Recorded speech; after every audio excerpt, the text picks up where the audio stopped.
Shalom, Betani Batam Community bersama dengan kami dalam program 5 Menit Penuh Harapan. Kita melanjutkan materi kita, Matius 5 ayat yang ke-14. Firman Allah berkata, "Kamu adalah terang dunia, kota yang terletak di atas gunung tidak mungkin tersembunyi."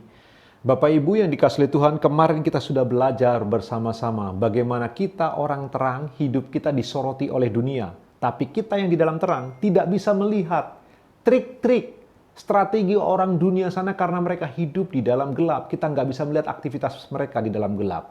Sekarang bagian yang kedua dari terang ini Bapak Ibu yang kita bisa renungkan bersama-sama. Ingatlah, karena identitas kita adalah anak-anak terang, maka dunia yang gelap ini membutuhkan kita.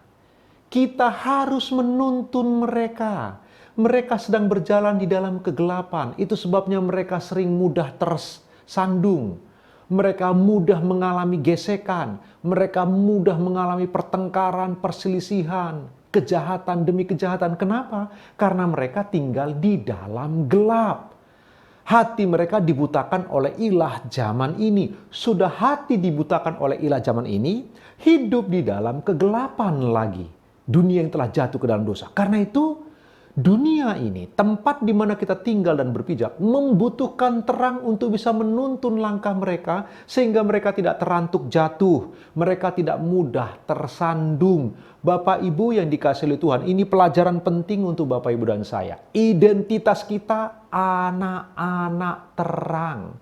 Anak terang tidak mudah tersandung. Kalau ada yang mengaku anak Tuhan, tapi mudah sekali tersandung, mungkin masih hidup di dalam gelap. Barangkali belumlah menjadi anak Tuhan yang sejati. Karena anak Tuhan yang sejati akan hidup di dalam terang, dan di dalam terang kita sulit untuk bisa tersandung karena kita cukup awas untuk bisa melihat di depan kita. Kita bisa dengan waspada dan berhati-hati karena kita di dalam terang. Sekali lagi, jika ada seorang yang mengaku anak Tuhan, tapi hidupnya mudah tersandung, dengar ajaran yang baru tersandung, tidak belajar lebih dalam, tapi buru-buru menghakimi. Lihat gereja yang lebih bagus, tersandung. Lihat gereja yang lebih bertumbuh, tersandung, curiga. Lihat anak Tuhan yang diberkati, tersandung, curiga. Kalau anak Tuhan, mengaku anak Tuhan, hidupnya lebih mudah tersandung daripada menjadi terang, jangan-jangan engkau belum bertemu dengan Tuhan yang sejati. Terangmu bukan terang yang sejati.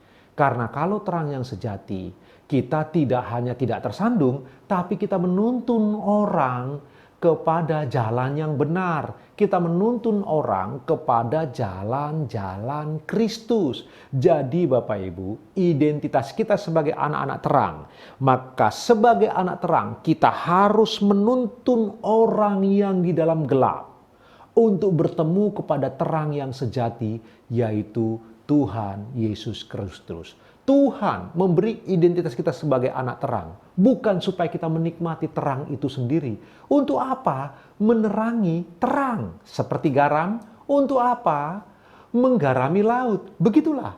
Untuk apa? Menerangi matahari. Matahari sudah demikian terang. Apa gunanya kita menerangi matahari?